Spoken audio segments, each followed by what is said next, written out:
Today on Mysterious Morsels, we're talking about gemstones. It's funny, I grew up around lots of jewelry all the time. And being an April 1st baby, yes, I know, it's a joke. Many years after my siblings. Was I really born? Am I really theirs? Am I a fool? No. But truly, I do wonder if I'm there sometimes. That aside, April has always been associated with diamonds, and diamonds are a girl's best friend. So a lot of people have always talked about jewelry and such in my world, in my life, because my brother spent some time working with jewelers and selling some jewelry, and working with a guy he was very good friends with that owned a jeweler downtown in Sansom Street in Philadelphia. I'm close to a jeweler now, really good guy that I've worked with forever, has made personalized pieces for my family. It's just always been something that we're near, and being the big crazy Italian family that I'm always talking about that we are, jewelry's involved. It's just going to be, whether it was for a engagement situation or a personalized piece of jewelry. And it's just kind of a thing depending on how far back you go. My mom always said, when you're 16, you get a piece of jewelry. When I was 13, she gave me a piece of jewelry. I had my name on a ring. She did it for me in diamonds. It's pretty. I still have it, obviously. And I think it's just one of those things. ID bracelets.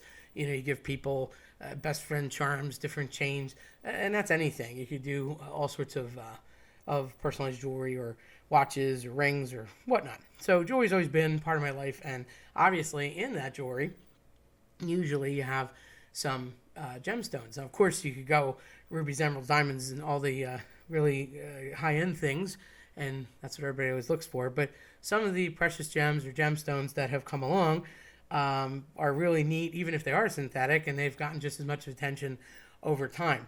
My sister worked for a long time at QVC and did a lot of packing of jewelry, and has always been obsessed with all the different colors and variations and styles. So again, I was around it in another facet of my life, and it was just something neat to be able to see what they were for, or different settings, etc. And the styles were neat and all, and the settings were neat. However, to me, I thought the significance was always something cool. Like, why was that certain gemstone associated with either a month or birth date, an anniversary, etc.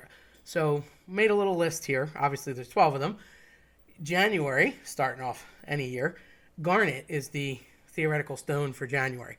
And garnet is a red stone, in case you don't know, like maroon. And it's supposedly associated with love, faith, loyalty, and constancy, or consistency, if you will.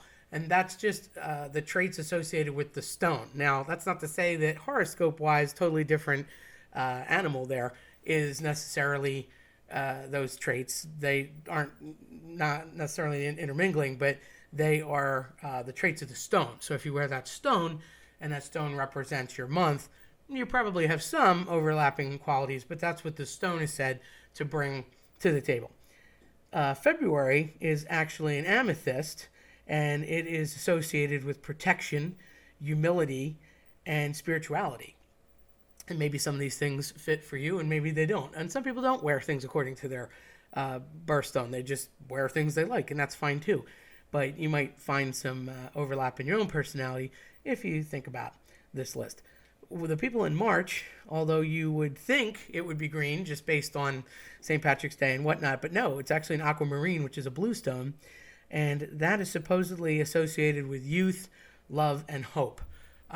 So kind of a neat list there. April, that's my jam, diamonds, like I said. So I find this funny because I never associated with all these, but invincibility, eternal love, and foreverness, like being forever loyal.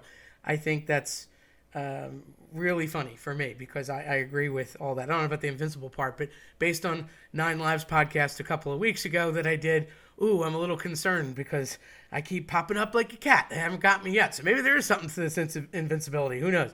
But I just like April because, I was born in April, and I like diamonds because they're sparkly. But that's what is associated with April. And in case you didn't know, people often say it's white, but in reality it's a clear stone. Although these days you can have chocolate diamonds and pink diamonds and blue diamonds and all sorts of diamonds. May is associated with emerald, which of course is a green stone. It's supposed to be faithfulness, harmony, balance, and peace for those people in the May category. June's stone is a pearl, and it is supposedly associated with intelligence, imagination, and determination. So those people have, that stone has those traits, and those people may overlap with them. July is a ruby, which is red, of course, and a different kind of red. That's more of a deep red, like a fire engine red, as opposed to the garnet, which is more on a maroon side, like I mentioned earlier. And the rubies are supposedly creative people, loyal people, honorable, and compassionate. August, the Peridot, which is green. And I laughed at this because my mother was born in August. My father was born in August. I'm surrounded by a lot of Leos in my world. And again, not to the horoscope has some different connotations, but the Peridot, the green stone, is good health, sleep, and peacefulness. And boy, can mom take a nap. So I'm thinking there's some truth to that. Maybe because she's wearing it a lot. I'm not sure, but maybe if she takes that mother's ring off that we got her, maybe she won't have the sleepiness and the peacefulness as much as I think. But it's comical. I have to take that off and do a psychological experiment, see if she's as sleepy.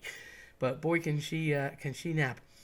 September, they associate with a sapphire, and the sapphire is supposedly dignity, loyalty, serenity, and purity. And a little side note, you see sapphire is a blue, and it's kind of a light blue, almost like a Smurf, and it's very clear and sparkly. And I often find it interesting that if you find a mixed cocktail, sometimes you'll see like blue curacao, or there's different things with a play on the word sapphire, or even like the purples of Hypnotique and things like that.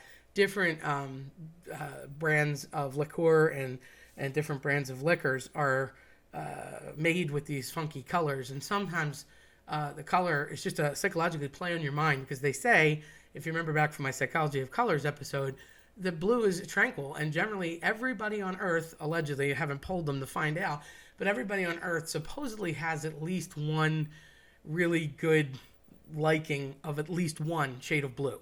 So certainly more in some cases, but blue is pretty happening, and I guess because you're around it a lot, sky's blue, etc., and certainly Penn State fans in the Pennsylvania region. October, Opal versus pink Tourmaline. This one actually came up with both. Now, in my head, it's a pink Tourmaline because that is always the stone we used to represent in my mother's ring for my brother. He was born on October 21st. But I have seen an Opal, so I guess you can go either way with that. But it's interesting that that's really one of the only ones that you see an option. And they're associated with compassion and wisdom. So pretty big debate whether or not you want to pick one or the other. November is a topaz, and that is associated with joy, generosity, good fortune, and abundance. Which is funny because, again, if you kind of think about the timing, November, cornucopia, you've got the harvest, Thanksgiving. Of course, that's just a strictly American thing, but gemstones are found all over the world in all different places. So mined or man-made, either way, it's not limited to the United States, but I could see a play on that.